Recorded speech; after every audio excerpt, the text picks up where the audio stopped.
Hi, I'm Des Burkinshaw. Welcome to Without the Beatles, the next episode. We are in our new home here at Spiritland in King's Cross. And Mark, my co-host, is away on summer holidays, lucky him. And so I thought I'd bring in my good friend Richard Merrett to co-present with me today. So welcome to Richard. Thank you, Des. I've been listening to the podcasts and really enjoying it. And I'm absolutely privileged to be here today to be with Neil. Big fan. Yeah, and it is a big one for us. We've got Neil Hannon from the Divine Comedy come to talk. Neil, hi. Hi, Des. Hi, Rich. Oh, my God. This is cool. You just transported in there. You just flew in. It's great to have you on. You got a new album out, right? So Yeah, I got a new album. It's really cool. You should buy it. I love Job this. done. Okay, we should. There is that. We got to listen to it for the last couple of days, and both of us really love it. As you know, I should explain some history here. So going all the way back to Casanova time. So I was the producer of the chart show. That's when we first met on ITV. And Neil's plugger at the time, a woman called Trish Scorgi, said, "I've got this record you're really going to like." And she obviously knows my musical taste very well, and it was Something for the Weekend. And I was like, right, that's the exclusive. And that was, we did that as an exclusive then. I think we did all the others afterwards. Did I ever thank you for that? You did. You did. But at the same time, I mean, it was a no-brainer because, you get a lot of stuff in. It was a wonderful time in music, though. When you think back to, 97 now, in terms of both the music was being created, but also the environment in which you created it. So there was a chart show for you to go on. What are your thoughts about it now? Yes, I miss all the sort of the music television. And not for my sake, I'm way over the hill, but for the youth, for the bands, for the new acts, it would be just lovely. But then I guess it's all on the YouTube or somewhere or other, and people find it. They know where to look. But the thing was that in those days, I'm getting on my high horse now. It was sort of more communal, that you could just be a sort of a random viewer and you'd sort of happen across, you just give it a watch, and you would be a part of a sort of larger conversation. And everything's got so compartmentalized now. If you don't know where to look, you're not going to hear new music. It's curation. Yeah. That's what we're missing. Yeah, gatekeepers. And everybody talked about, isn't it wonderful, we get to bypass these people who tell us what to listen to. It's like, that was really useful, just so that it sort of weeded the wheat from the chaff and you got straight to the good stuff. But you still have very high production values for your videos. Well, I thank you. The budgets are lower than they used to be because it's my record company now. But videos, they've never come naturally to me because, I have a visual imagination for the songs already. So trying to impose sort of visuals onto them is hard. We've done some good ones, we've done some bad ones. But I feel like I've got a better handle on it now, and we know better. No, I'm not going to say that. We know people who can understand where I'm coming from better. So that you say that, but that's really interesting because obviously when I heard Something for the Weekend, I saw Something for the Weekend.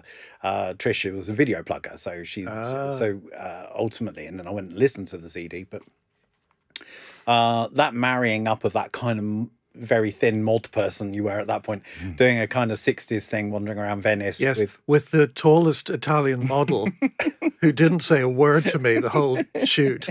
And they had to put me on a box beside her in those shots in the little motorboat. I was standing on a box just to have parity. Because that's what you want to do when you're going down a kind of wobbly water, stand on a box, isn't it? In a boat. I was having the time of my life. I didn't know how to talk to the model, but I was like, I'm a rock star. This is amazing. I'm in Venice on a motorboat, miming.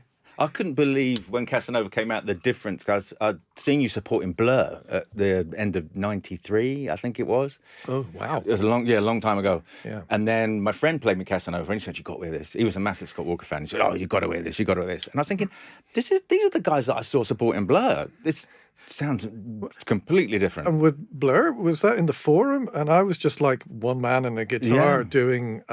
I think I did a cover of Starry, Starry Night. So very different, Very different random. from Casanova. Yeah. It was a long time ago, but I remember seeing you, and then when he played it to me, I was like, "This is not what I remember."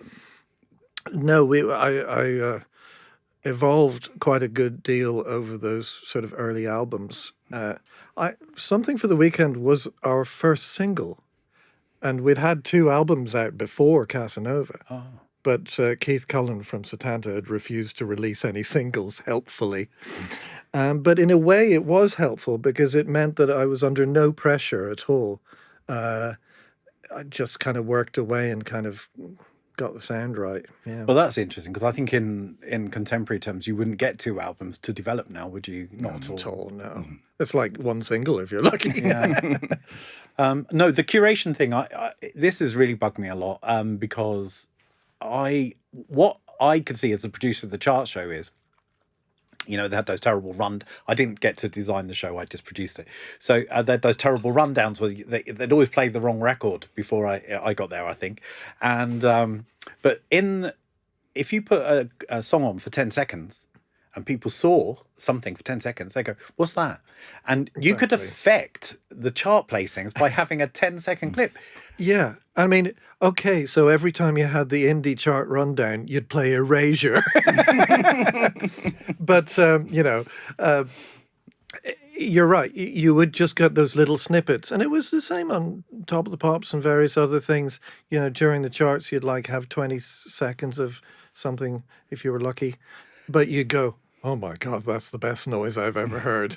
I don't do blowing my own trumpet much, but I'm going to do it on this one occasion because it's something I did do at the chart show. Was when I was asked to take over, we were coming off air for Ant and Dec, but they were delayed in getting ready, so we got given an extra year. And my boss said, "What you need to do is do whatever you want. We're off anyway. Try something different." I went, "Well, we'll do Zeitgeist then. Now let's do it." And so I got Window Licker on by the Aphex Twin. Yeah. I got 10 seconds of Smack My Bitch Up on, the only 10 seconds you can use. And my favourite one of all time, and they had a very lovely compliance officer at Yorkshire TV who used to have to watch the show every week and go, it's a kids programme ultimately. It's going out on Saturday mornings.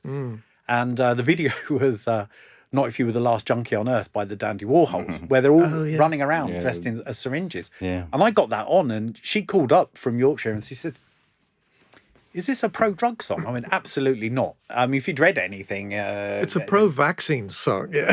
yeah, and I got it on, and I used to do this. And really interesting. So counter to all programming was that we doubled our audience figures over a year. When we got rid of all the Curtis Steigers, Celine Isn't it Dion, funny? and put the Aphex Twin on, Yeah. and, the Divine Comedy and all the stuff that people were actually caring about. Exactly. I was just doing a sort of long interview about which was partly about Six Music, and you end up having the same conversations that it's when people are just allowed to get on with it, and do the thing that they think is right, you end up creating just dedicated listeners, or I left the watchers. BBC because I just got fed up. I was in the music department. I just got fed up with the BBC generally, but also that. And one of the first things I had to do was interview the head of entertainment, whoever they were. And by that stage, there was no Top of the Pops, just later and Glastonbury, basically. And I said, "Where's your music programs? You've filmed." Whatever year it was still on then, so there was a weekly roundup of film, but no weekly roundup of music. And I said, "Where's the music?" Because we've got plenty of music. And I went, "Look, where?" He goes, "Strictly Come Dancing." And I was going, "I think you've missed the point." But there you go, that's what happens. Yeah. We're here on Without the Beatles, of course, and we're going to talk briefly about the Beatles, but the question I always ask everyone is, can you imagine a world without the Beatles? And if not, why not? I can't imagine the world without the Beatles. Like, I can't imagine the world without bicycles or without Richard Stilgo. I'm not very good. I just don't have that sort of imagination, really. Fair enough. But I can tell you that they were important. How important were they to you? They were hugely important to me, and I didn't really notice. It was like by osmosis. There was no point at which I went, I'm a big Beatles fan. It's kind of like you just were, especially, I was born in 1970. And so it's like the whole world was like ordered, around the Beatles when I was a little boy. And you'd always be hearing the music, and you'd always sort of have them referenced in TV shows. And it's like you almost never sort of really asked who they were because you just knew it all. Although, having said that, as I sort of got older, like in my 20s, I thought, I'm really going to have to make sure I've listened to all of this. And there was quite a lot of it that I'd never heard and went, Jesus Christ, that's amazing. Yeah, like, in the 80s, I'd listened to Sgt. Pepper's Lonely Hearts Club Band because it had a big deal made about it, the 20th anniversary thing with Wet, Wet, Wet. Yeah. And also Revolver. I was massively into Revolver. I thought that was just incredibly good from start to finish. And I almost still think that it's my favorite. But sort of Rubber Soul and previous to that, I had to sort of look for. And then also the later, I was always a bit scared of the White Album. It used to frighten me. Very weird. Yeah. It is a weird album. It's interesting. We pulled this little chart together, right? Just to give you an idea of how prolific they were. If Fanfare for the Comic Muse, your first album in 1990, was Please Please Me, a short album about love was Let It Be. Yeah. And everything in between, their work rate You're is... joking. No. Oh, God. But, yeah, there's four I've of them. been so lazy. Yeah, no, but there's four of them, but the work rate is phenomenal, isn't it? Also, it was a different music industry back then, and you were expected to have like at least 2 albums a year, if not more. With singles that aren't on the album. Yeah. I don't. This doesn't come up as a factoid very often, but I don't know what the date is, so don't pick me up on this, please. But something like the 5th of August, 1965, Help comes out. Yeah. Christmas 65, Rubber Soul comes out. 5th of August 66, Revolver comes out. That's incredible. Yeah.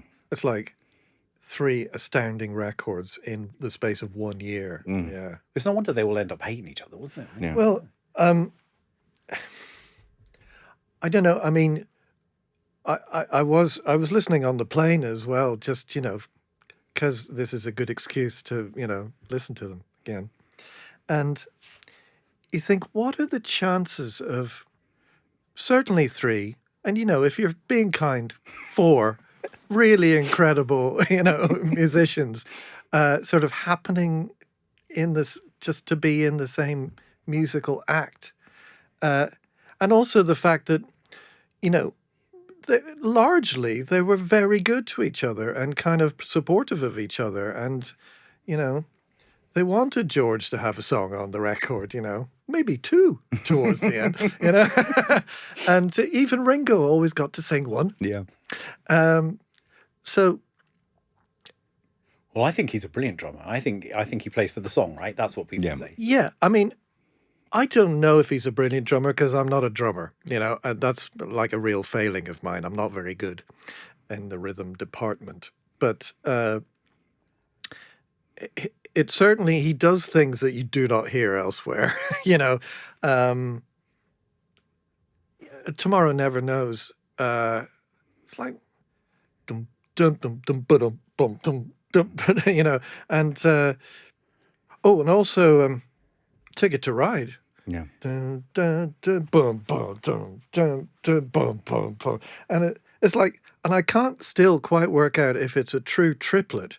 So it's like 1, 2, bum, bum, bum, bum, dun, bum, bum, bum, or if it's like just a lazy, like. He does discuss this online Does with he? Dave Stewart. I haven't been nerdy enough. It's got a lot of swing to it, so it's the boundaries are blurred, I think. Yeah. I don't think Ringo Dave Stewart breaks it down in that way, but Ringo's going, well, there's a lot of swing in it, and He doesn't know. you know what that he's tip doing. that Ringo says he plays with his shoulder, which I think is true. He does. Yeah. So like, Well, in a way, I think he's sort of a hangover from the more sort of 50s show band kind of stuff, and that it sort of got transmuted into rock and roll, and it's helpful to it. I really like it.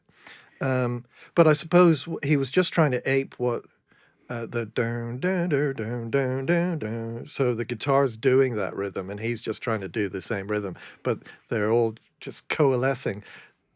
And that's the best sort of band where they don't think about it. They just do it. He was born left-handed. And I don't know if you read the Mark Lewison book. And in his family, I think his auntie said, if you're left-handed, that's bad, really bad. So he became right-handed. So he says he attributes that to the way he drums, that he's a slightly different kind of drummer. he has to lead with the wrong he's hand on the kick. A left-handed guy. on a right hand kick. Yeah. Aha. Which does change the way, as he says, he has to do his rolls backwards because Yeah. to lead. So he has to start on the which would be come together, the intro to come together. That's the reason it goes in that order. I'm not a drummer either, but yeah. I'm a very, very bad drummer. But actually his parts are there's a lot of swing in his parts, and they're actually quite difficult to get. So he's not often on the rock and roll 4 square thing. So he is he's behind or in front. But also, it was the 60s, and sometimes the drums are like well in the background, and the tambourine is massively loud, which I love as well. It's before everything got really closed down. It's like rules were established in the studio after a certain point, like after 1970, and it's like it was so much harder to vary it in terms of balances and panning and stuff after that. That said, I noticed the new album was recorded at Abbey Road. Yes, I thought you were going to say, which would be true, and that said, there's a lot of hard panning on your album, which is true. No, there is. It's is it not? Is it? It's either the Hunter one or Mar-a-Lago, where the vocals split instantly left and right. As Yeah, I one think of them. Mar-a-Lago certainly, but no, I did things on that record with Tom Bailey, who was a great engineer. First time using him. What, Thompson twins, Tom Bailey? No. Oh, I was going to say what? A lot younger. And it took a bit of persuasion, as with all engineers, but like, no, we're going to put the drums and the bass in the left ear. And the effect it has, it opens up this huge sort of vista that you can fill in. Like, so the problem with a lot of rock records is that it's just like drums and bass right down the middle, and there's no room for anything else, really. It's just about that. So, I had some fun with the mixing. That's how they remixed the Beatles now, though, isn't it? Yeah, they put them back. They put them back. It's like, make up your mind. It was literally a function of the desk. They only had a hard switch, left, right, or centre. So that was, Yes, but it was good. Just leave them the way they were. I spent a lot of time when I was learning to play guitar as a kid, especially bass. Listening to those. Unplugging one speaker just so I could hear Paul's bass lines. Yeah, that would make it a lot easier. And his bass lines are incredible. Yeah. Did we hear? We've been listening to the album. Did we hear a Hofner violin bass on? It sounded like on. Is it? What's that song? Because we only listened to a couple of days. On the title track. Oh, It's a very lovely kind of. It sounded like a. It might not be, but it's You know beautiful what? melodic bass. I can't remember. Oh dear. We'll have to get Simon on the phone because we had 10 days in there, and we had to get a lot done in 10 days, plus the strings and brass and the choir and everything.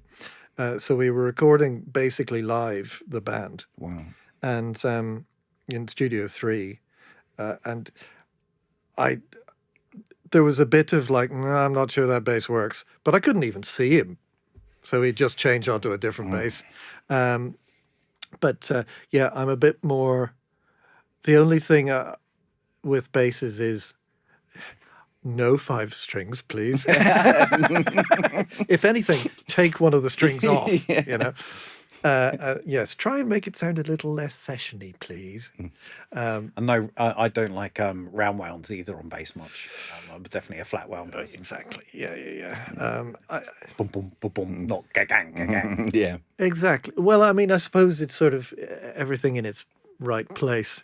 That, you know, there are some like Smith's records where you do that clang, clang, clang, clang, clang, you know, from Andy Rourke's bass, and it sounds right in that context. But yeah, I'm better on the sounds of guitars and keyboards and things. So was 10 days rare for you for an album, or was that sort of what you like to work? Or? No, that was pretty fast for us. Office Politics, the previous album, took about 9 months. We did a lot of it in a sort of 2-week period, but then it was sort of adding and subtracting for months. And I really didn't want to go back there because it sort of drove me potty. It's a double album as well, though, isn't it? Yeah. So, yeah.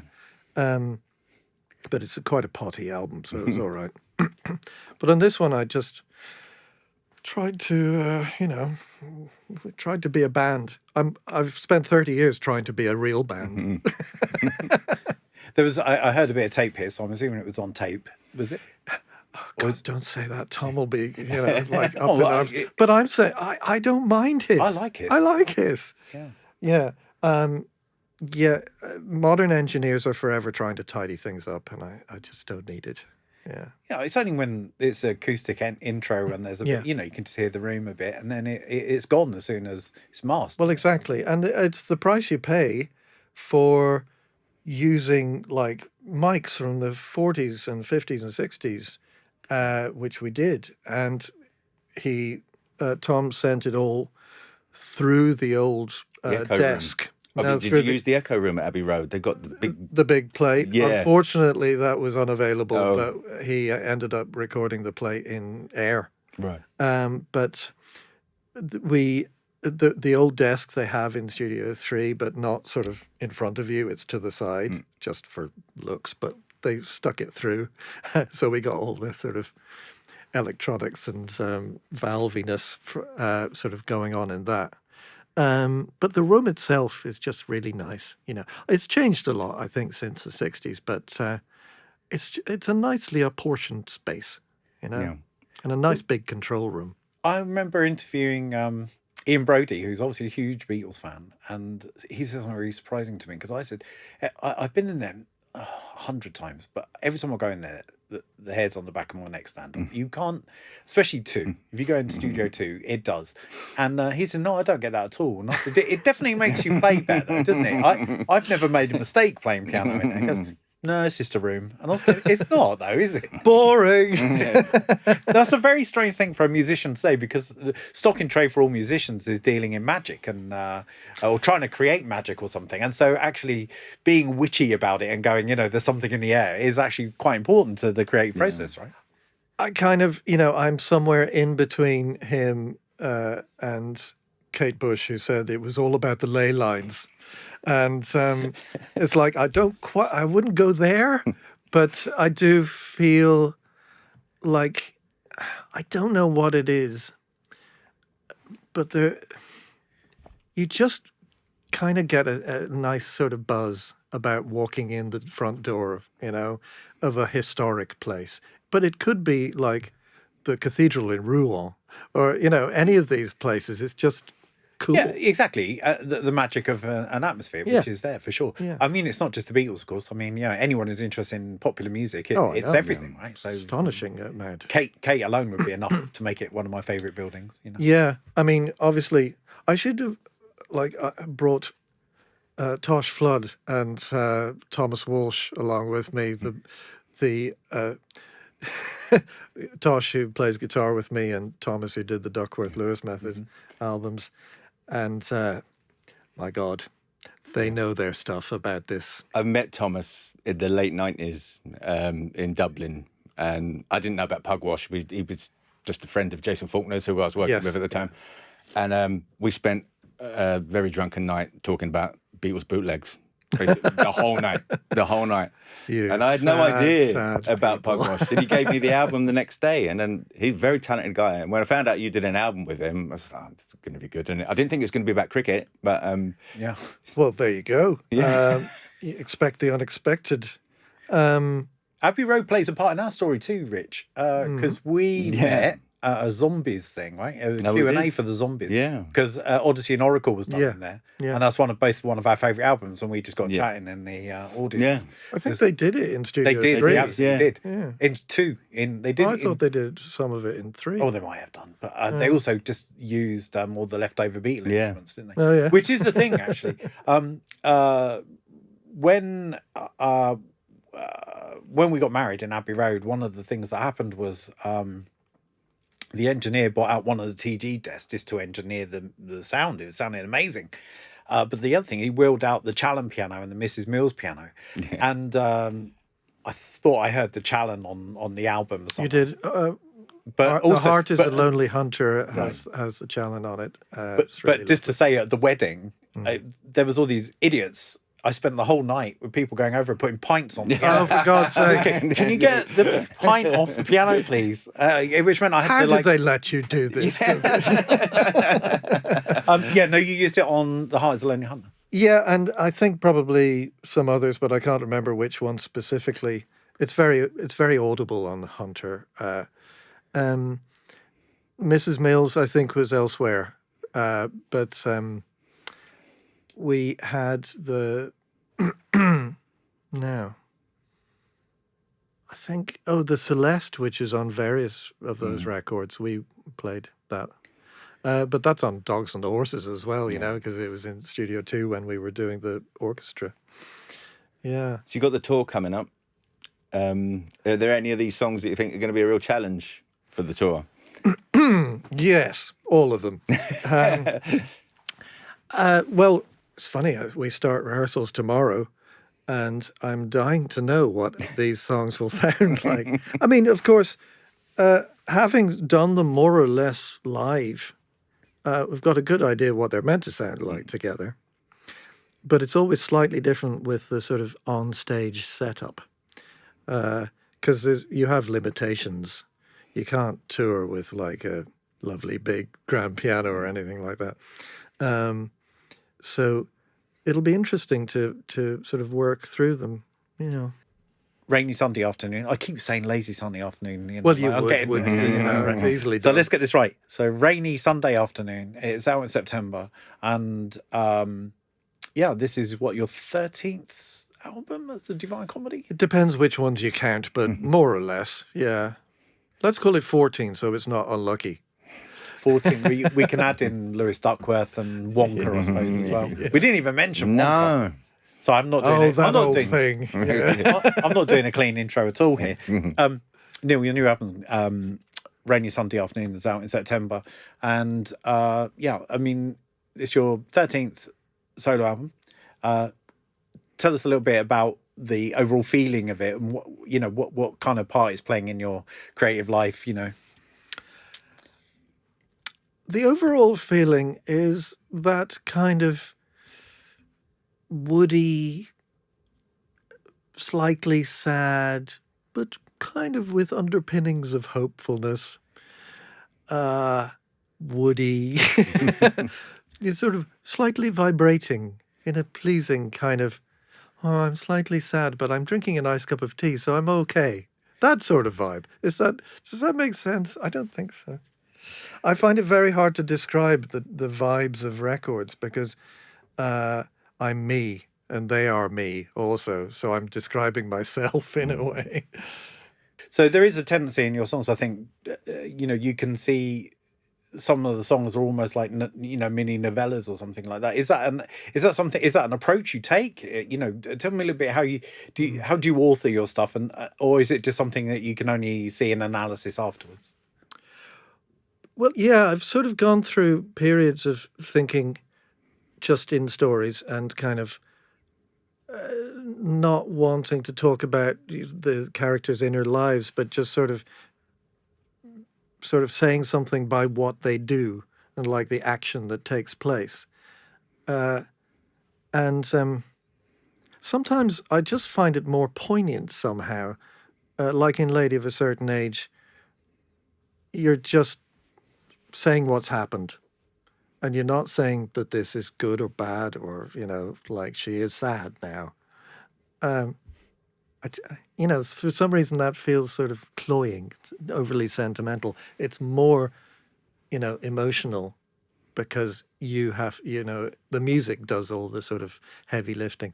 But, with a song like Lady of a Certain Age, I started writing it because I'd been reading Noel Coward's diaries, I suppose, was the main sort of jumping off point.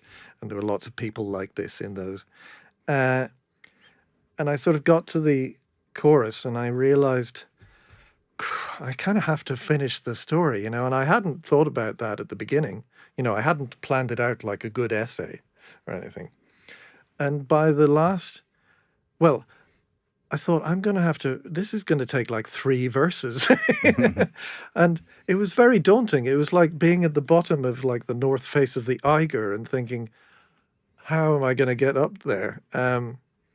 So that was a tough one, and I'm proud of myself for just getting to the end of the song, really. And that's why, the vast majority of my other songs are not like that, because it's too difficult. Yeah. No, fair enough. I another one that I love is Dogs and Horses, but I prefer just the piano version, which for some reason is, has brought tears to my eyes, depending on which night I listen to it and whether a glass of wine's been done. Yeah. What was the story behind that song? I absolutely adore that one. I would just be interested to know. It was a horse trainer. I can't remember which one. And he just recently died, and I think he had, or else he'd said his epitaph would be, like, I had a fantastic life, and I'm only sad about all of the horses and dogs that have died, that I've known and have died as I've sort of gone through life. And I found that intensely affecting because I like animals vastly more than humans. I grew up with dogs, and my mother had a horse, and I was put on horses, but I didn't take to them because I was too respectful of them as characters, and they could do whatever they wanted, and I didn't want to be on top of them when they did it. But dogs, I've had my longest and strongest relationships with dogs, So that's where the sort of the idea and the verses are just sort of going through the phases of life as if they were seasons, a time-honored trope. That's picking up stories from the news, isn't it? A kind of thing. It's a very Lennon-esque characteristic, that. Well, you get them where you can, It's usually reading the paper for me. Inspiration is a difficult thing. So I've only had 2 days listen to it. I think it's absolutely fantastic. Oh, thank you. And I've known your work for a long time. Definitely up there with my 3 favourite albums of that little golden run you've got there of Casanova and Fantasy Ekler and Short Album About Love. Yeah. It's as good as any of them. I think anyone who listens to it will get it first go. Second, not all of it. You have more depth than that, but you know what I'm saying. That it's accessible. And Well, I couldn't possibly comment, but no, you don't have to. It was a compliment. no, I will comment. Basically, I can't sort of pick one out. I just keep making these things, and every single time I'm trying to make the one that I feel I need to make. And it just so happens sometimes they kind of chime with the public. Yeah. So if it works, for people, that's brilliant. Yeah, but it doesn't mean that I won't be doing like a 4-piece punk rock record next time. I just don't know. So there is a mood to this album, though. I'm assuming, as you chose the lead-off single, the last time I saw the old man. About the passing of your father, I'm assuming that probably informed the rest of the record. But there is a melancholic album, songs for swinging lovers. This can be a great thing, right? This is this is something we look for in an album that's got some kind of cohesion and overall feel. I'm assuming you don't start out like that. You probably just ended up looking back after 12 tracks and went, oh. No, I kind of had a hunch that this was aiming in that direction. It was just the sort of, when I kind of have got everything else out of the way, and that includes like house renovations and stuff, and I'm thinking, I could almost make a new album, I've always got like a lot of stuff, like bits of things that I've written, or very rarely complete songs. And then you start working on them and kind of building things up, and you never know where it's going until you suddenly see camps dividing and like songs are clumping together. It's like, like life, the little cells kind of. I'm getting off track a little. Well, your bonus disc probably speaks to that, right? So I love the bonus disc. I thought that was a good album in itself. Oh, the super extra bonus album. Yeah. Which is like a whole extra album. Right? Yeah, I'm glad that you should bring that up because I never know if anybody listens to these things. I kind of, because I'm not an online entity, people do that on my behalf, but. So I never sort of really hear people's thoughts, especially if COVID happens and you don't sort of talk to anyone for a while.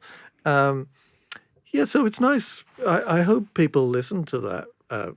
It is a record, I guess, but I wouldn't put it in the canon because it is rather like a sort of bunch of offcuts all swept together, but it's fun.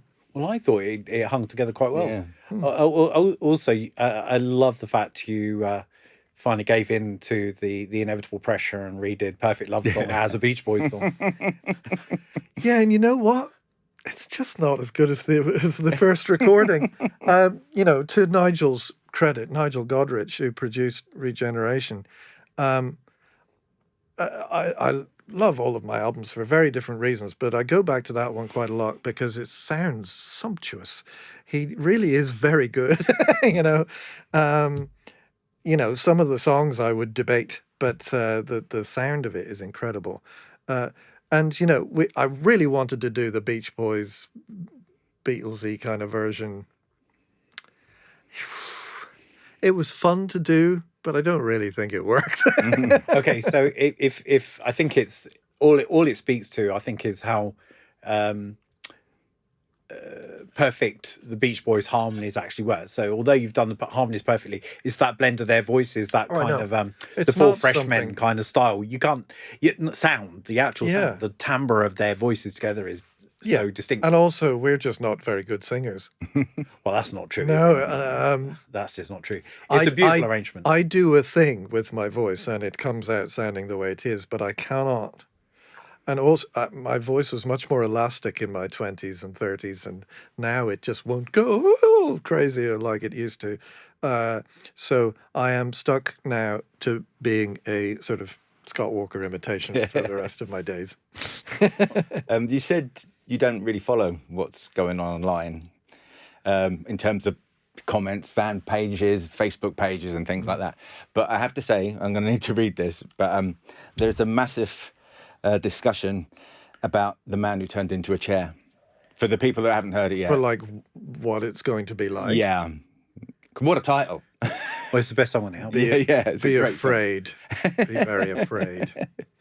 Well, I'm not going to ruin it for them, that's for sure. No, I'm very fond of it. It is an oddball, but I think it's a good song. Yeah. It's our favourite, isn't it? Yeah, it's our both. We were comparing notes. It's. I mean, I do get very different arrays of songs from this album, as people's favourites from, the media at least. So that's a good sign that it's all spread around. Yeah.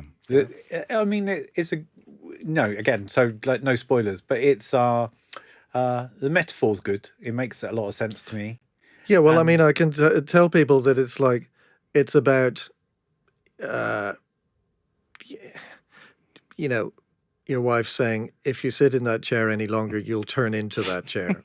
And I just extrapolated from there, really.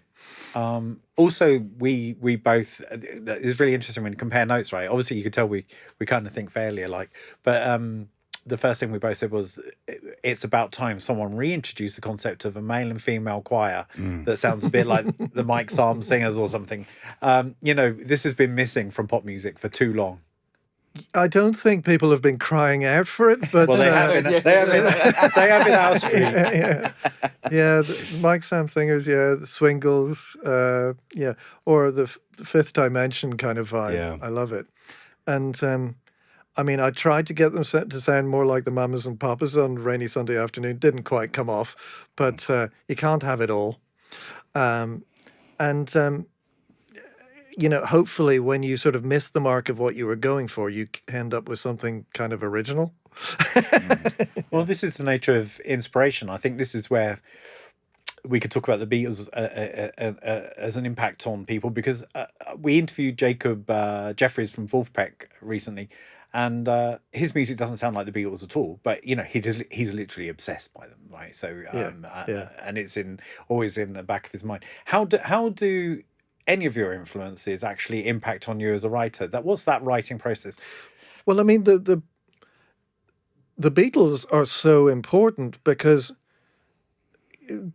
they're certainly, for like the first half of the 60s, it's all about brevity. It's all about just short, perfect ideas and like not sticking around for any longer than you have to, not reveling in your genius, but just going, here's an idea, here's a slight development of that idea, end. Which I love and I try to do.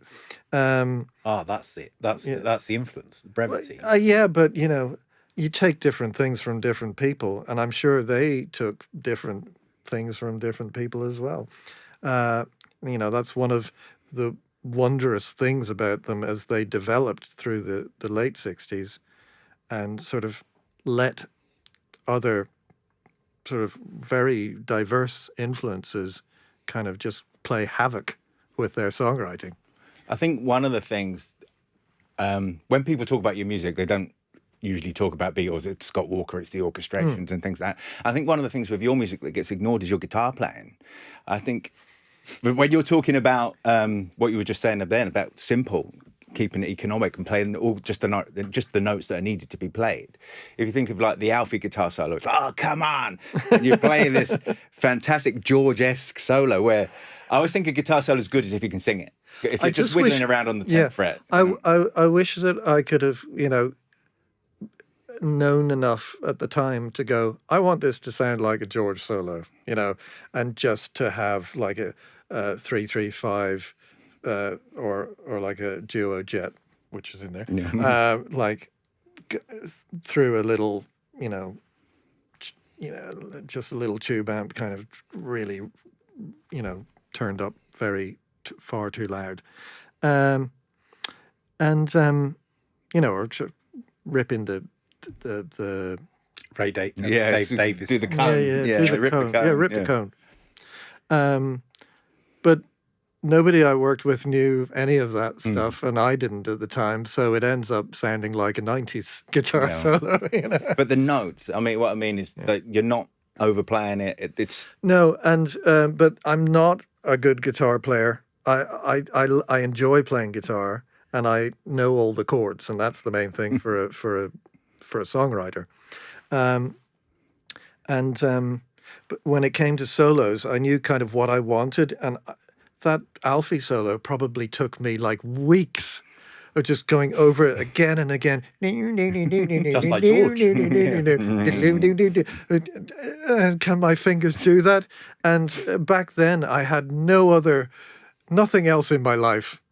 No girlfriend, no family, no dogs, no, no manager. Honestly, you were just in a bed sit going, I'm going to make this solo brilliant. And you you know?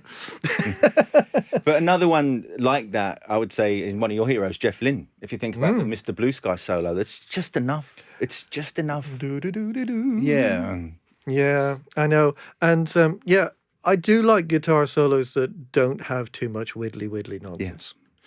You know, but then, you know, I've developed a liking for the Dan, you know, in recent decades. I have got a little more forgiving of the sessioniness, you know, as time has gone on. It just, as long as it's right for the song, then it's forgivable. If it's all about the guitar solo, then you can piss off. You know? I went to see my daughter's here. She's got excellent taste in music. She loves Divine Comedy. She loves all her rapping and all the contemporary stuff. But she loves, like me, the Doobie Brothers, and they played the O2.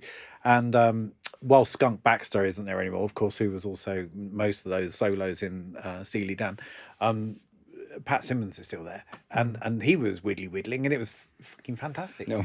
I know, and you know, we're all of a certain age, and you know, sometimes you just want to kick back with a bottle of non-alcoholic lager and listen to the Steely Dan. And actually, Neil, last time I think we met in person was I don't know if you remember. Talking of Jeff Lynne, was Rob Cager had invited both of us down to the Porchester Hall.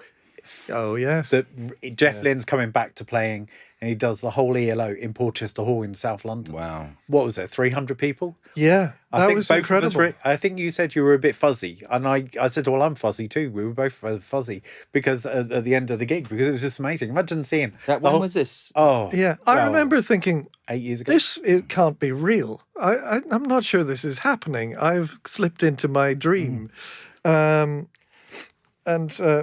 But I remember Thomas Walsh, who was there with me, and he was a bit annoyed because he really wanted to just us to meet Jeff, you know. But I think he did manage to get me into position where I got to meet Jeff, for which I'm eternally grateful to Tom.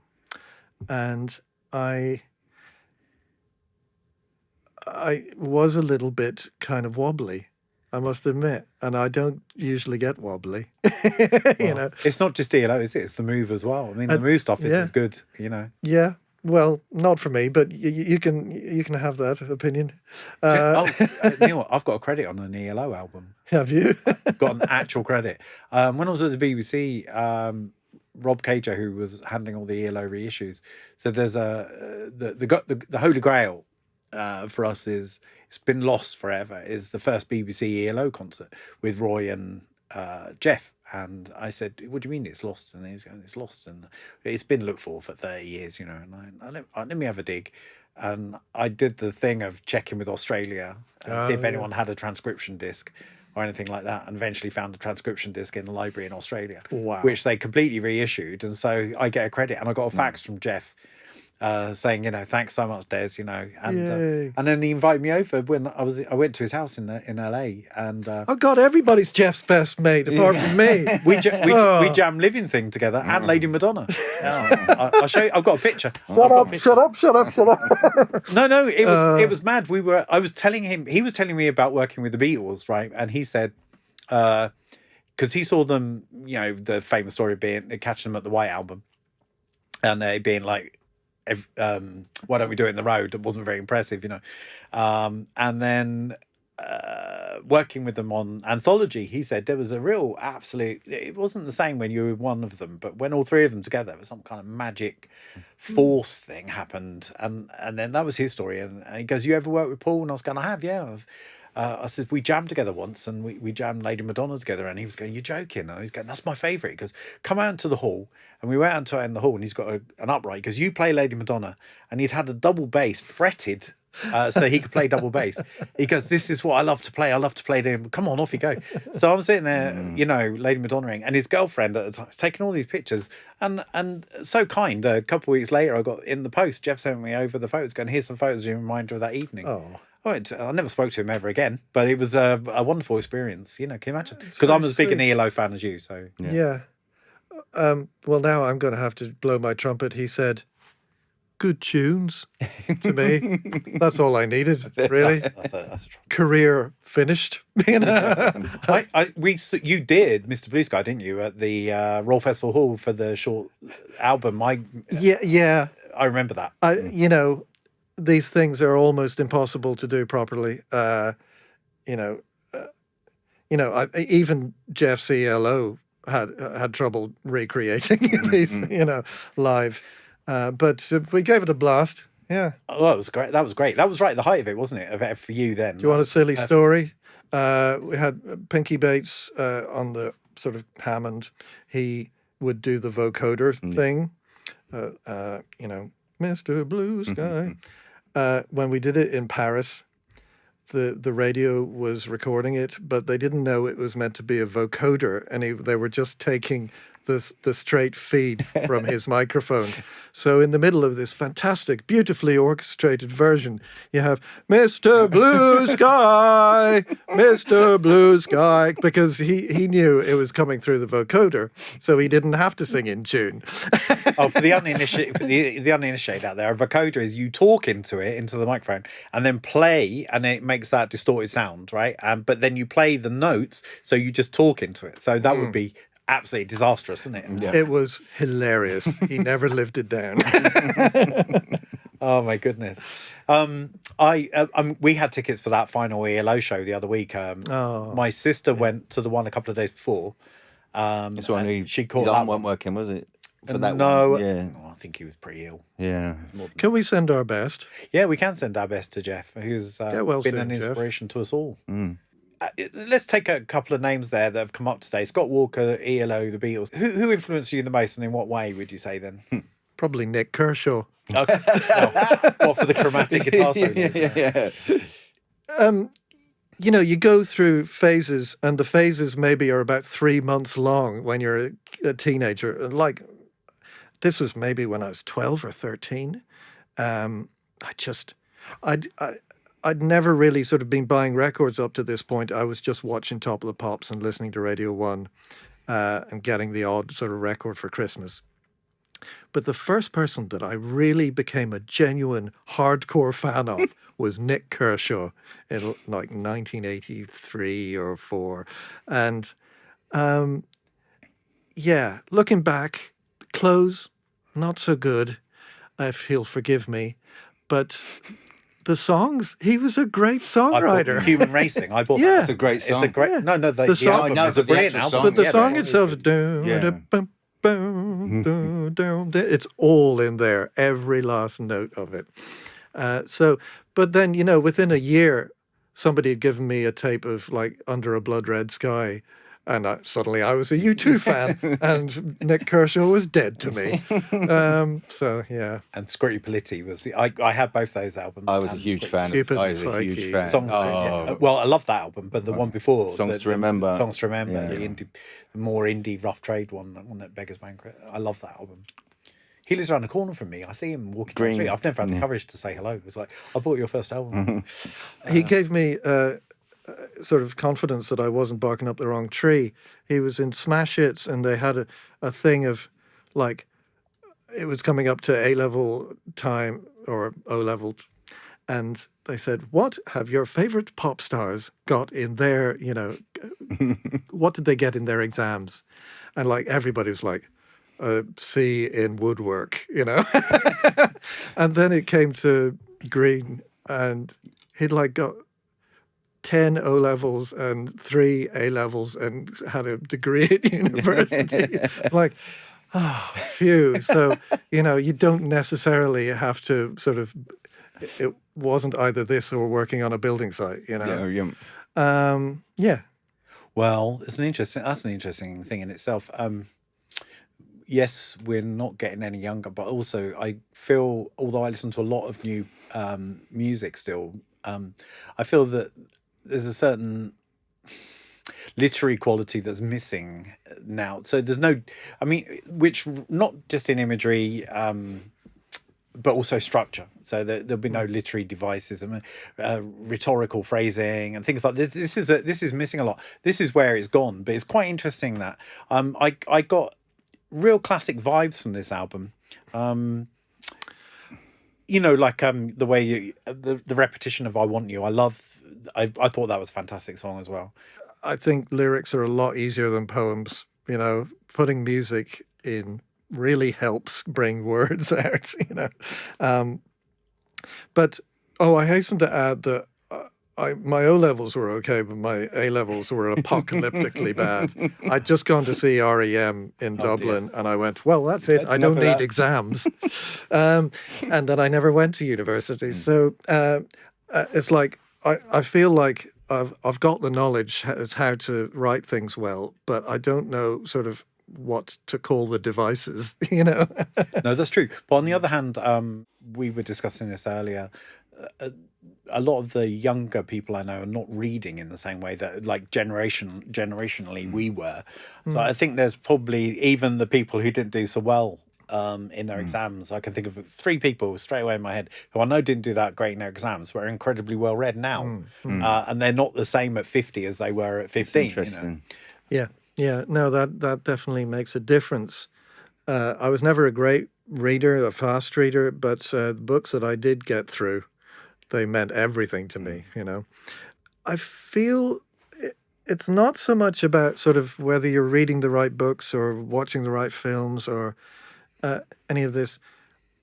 I just think the pace of technology has made it harder to concentrate. Yeah. Really. And concentration, boredom, that was really important to me growing up and writing, just being really bored and just letting your mind wander, staring at a wall for hours, It's so important because that's how you sort of, your imagination takes off.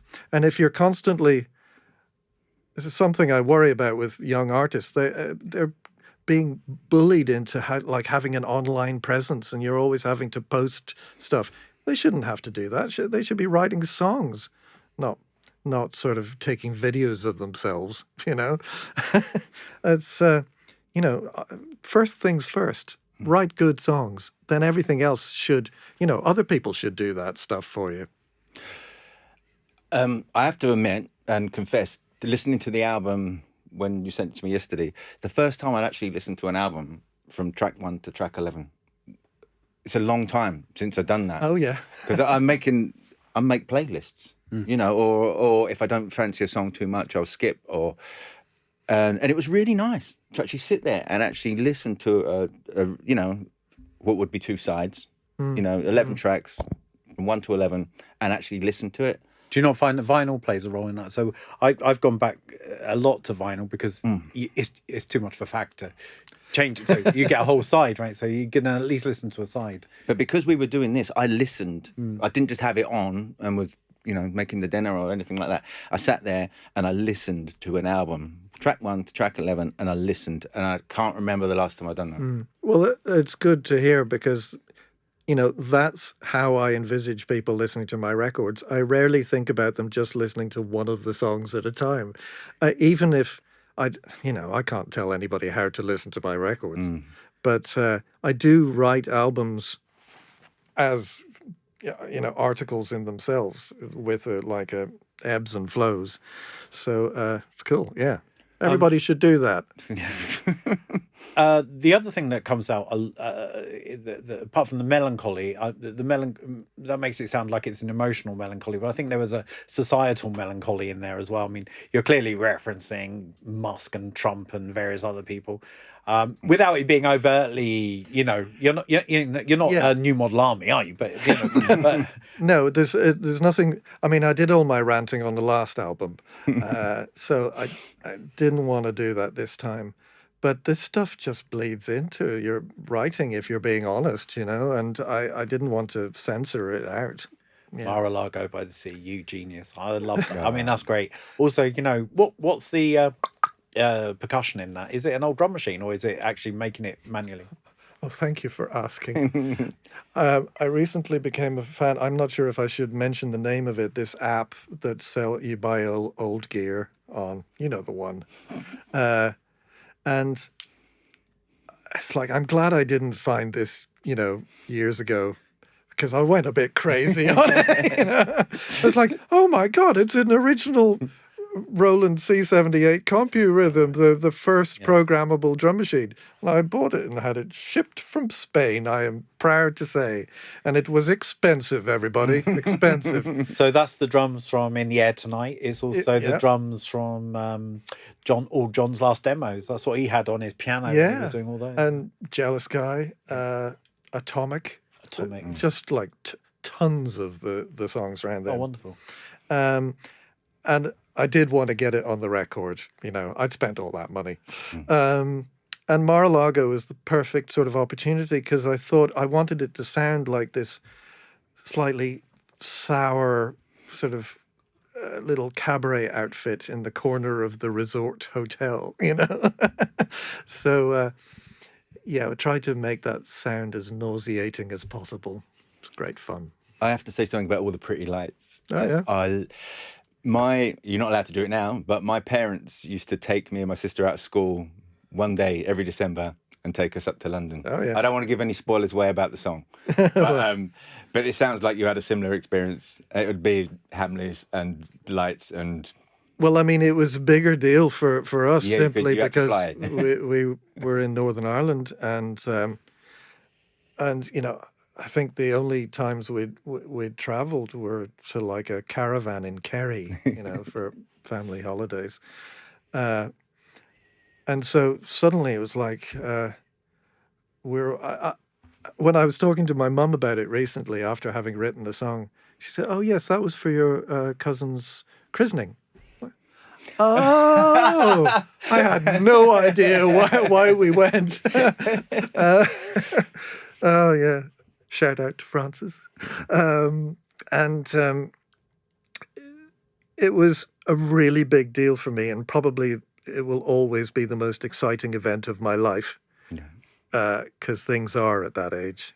Yeah. It's a beautiful song. I think it might be like a stealthy Christmas hit. Oh, well, I mean, there's no telling what that can, where Christmas hits. Please send your pictures in for the Divine Comedy Christmas video. Don't. No, it's already under construction. Don't worry. You could reprise the Shakespeare role from Everybody Knows I Love You. No, you've just mentioned my... Is this a trauma? It's a real trauma. I mean, it had to be done, I suppose. They said it was a good idea at the time. But, I mean, even I find myself sort of like too swarthy for words in that one. It's really interesting. If you have someone like an 18-year-old, like my daughter, who loves the Divine Comedy, right? And what do you think? Her favorite track is Frog Princess. That's really out of everything. Yeah, why not? I mean, it's a little problematic. Well, this day and age. As a few of the songs back then were, because I was living back then, and it wasn't problematic back then, but it is now. So I do bear that in mind when we're playing gigs. You sort of have to frame things right. Of course, yeah. But all I can say is that all of these sort of things were written with the best of intentions at the time, and definitely not sort of an incitement to rape, as one sort of person said at the time. Oh, is that what someone said? Yeah, and I was like, what? How did you get that out of it? Well, I was mean, imagining there's the whole guillotining murder. but guillotining was kind of funny, Yeah. I thought so anyway, because she was French. Yeah. It was the 90s. Yeah, I know. It's really interesting. Do you think with Oasis, selling out stadiums everywhere and everything?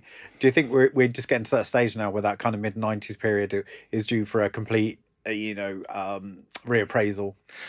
I feel like most of these things, they're constantly being reappraised in a way. I remember an episode of Blue Peter in the 80s where they were going, and this is how they dressed in the 70s. You're thinking, that was, I mean, would you do that about the 2015s, 2010s rather? Like, it's fashion seems to have slightly ground to a halt, I don't know if that's a good or a bad thing. I really can't tell. You're right, though, because I'm the same age as you. And there was very much, fashion was tribal when I was 10, 11, 12. And it would change. Every year or two, there'd be mods, then there'd be casuals, and then there'd be this, and your mate Nick Kershaw, they would all, and it would change like every couple of years. But like you said, it just seems to sort of, unless I've just passed it and I haven't noticed it, but it doesn't seem to be that sort of thing that I had when I was a kid. I mean, I have an inkling that perhaps we don't look at it with the same eyes as they're all just young folk, and some of them do have alarming haircuts, which is good to see, I think. But Z actually told me off for saying exactly this the other day. You said you don't know enough people of my age to be able to comment. I think it's. Yeah, you do see. You go to a college, you see plenty of extreme versions of things. But are you a thing? Like, are you a mod? Are you a casual? Are you a... Exactly. I think that bit's gone. Yeah, that's what I meant. Yeah. Well, good, because the other thing growing up for those of us with these slightly non-conventional tastes was that you were out in the wilderness, and in one sense that gives you your identity, in another, now you don't give a damn, right? You listen to whatever you want to listen to, and you don't care. So I will listen to Serge Gainsbourg and Dr. Dre and Morricone. They're all far too forgiving these days. Yeah. You bully each other. Come on. I love as much as we obviously love the Beatles and stuff like that. I always think they've become. That's another thing Ian Brody said. That they're weird because they give you outsider status, but they're also so mainstream. There's something weird about that they can be both things. They're polarizing still as well. You should see our comments page. So some guy yesterday said, the Beatles absolutely suck, and I just casually said, so who do you like? And he said Alice in Chains. I was like, well, interesting choice. Yeah. I'm not sure. I mean, you can debate many things, but I don't think you can, if you like music, you can say that the Beatles sucked. It's denying the obvious that they really didn't suck. It can not be your scene, perhaps, Anyway. Mark Hooper, my co-presenter, always says when people say I don't like the Beatles, he goes, which Beatles don't you like? Yeah, exactly. And I think that's a good answer. Iterations, isn't there? Yeah. I got into trouble with John Robbins, the comedian, for saying something rude about Queen on the sort of music of the Millennium show, like 1999, and he held a grudge for 20 odd years. And then finally I went on their podcast and just said I was wrong, and because I was just being a silly kind of confrontational pop artist back then, and I really like Queen. I love Queen. I got told off by them once because I wouldn't play their video on Chart Show. By them en masse? I want to say one of the members of the band called me at the Chart Show and said, "Who do you think you are not playing this record?" But it was long after Freddie had died, and it was the last of the rehashes. And I just said, and there was no video as such. Yeah. And I said, "Well, I'm the producer of the show. I'm also a huge Queen fan. I mean, it's just, and a musician. I think it's just, it's not good enough, And there's good stuff out this week, I don't know what, it was a weird one, so I don't want to. No, I mean, I wouldn't envy you in that, job, having to, be in charge of such things, because, from the other direction, you do get shirty when you get like pulled off playlists and stuff like that. But, unfortunately, you don't have a choice. You have to just work and see what happens. I left that world because being a musician, so the people won't necessarily think about it, but if you're working at Radio 1, or I was in TV, like the chart show, every week, Neil, pile of CDs this high, every week, right, week in, week out. How can I listen to them, do them justice anyway? So first of all, and as a musician, I started to feel incredibly guilty that I wasn't giving things the time that they were given. I tried not to ever take any notice of publicists. Yeah, because they'll come in and they'll say, we could shoot an interview in Sydney, or something like that. Yeah. We're not interested in any of that stuff. No, let me just listen, please, and I'll just make my own mind up. But actually, of course, you just can't stay on top of it. And in the end, I think there are some people for whom some of my friends will be listening to this who still maybe do it, and they'll go, no, it's no problem at all. But for me, it hurt. So I used to feel that I'd be letting people down, and I took it personally myself that I wasn't doing justice. Yeah. The music was being created. By the way, Zoe Ball, if you're listening, do you want to come and do an interview in my house in Kildare? That's a joke. No. Well, it does work sometimes. It's like everybody's right. They're all just doing their jobs, but from an artistic point of view, if you do your best work, then you have to let the cards fall as they may. Well, I hope they fall good for you on this one. I really do think it's a really strong album. I have no interest in saying it other than that. Both of us have been listening. Both of us got the stuff. I got it, and I think The Man Who Turned Into a Chair is absolutely stone cold classic. So, do you know what it reminded me of? Corn Rigs, the Wicker Man song. Oh, yes. It brought, that's what it brought to mind. A tiny little bit of that. Again, so we're giving lots of hints out here. You need to go and Google this in a couple of days' time and go and buy it. That would be the thing to do. We have to wrap up. Let's go. The question I always ask people at the beginning is, can you imagine a world without the Beatles? But after we've been thinking about it, is there any other way? Can you imagine a world without the Beatles? And if not, why not? I'm trying to think of a new and interesting way to say no, I can't.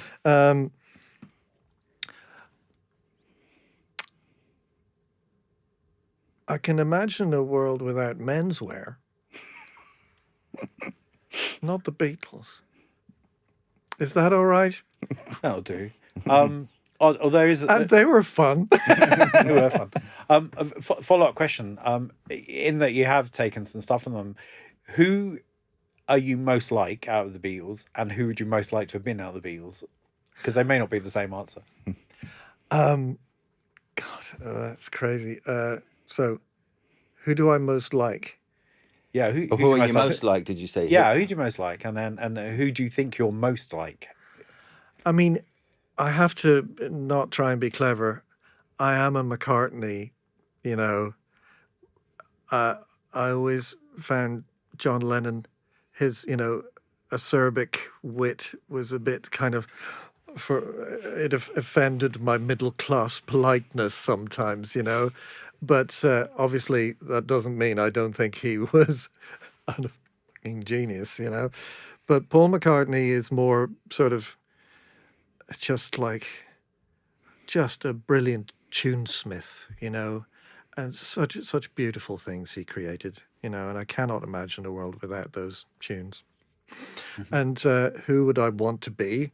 I'd want to be Ringo, just having a laugh, and just he's great. I'm not saying he's not great. I'm just saying I think he enjoyed it more than the others,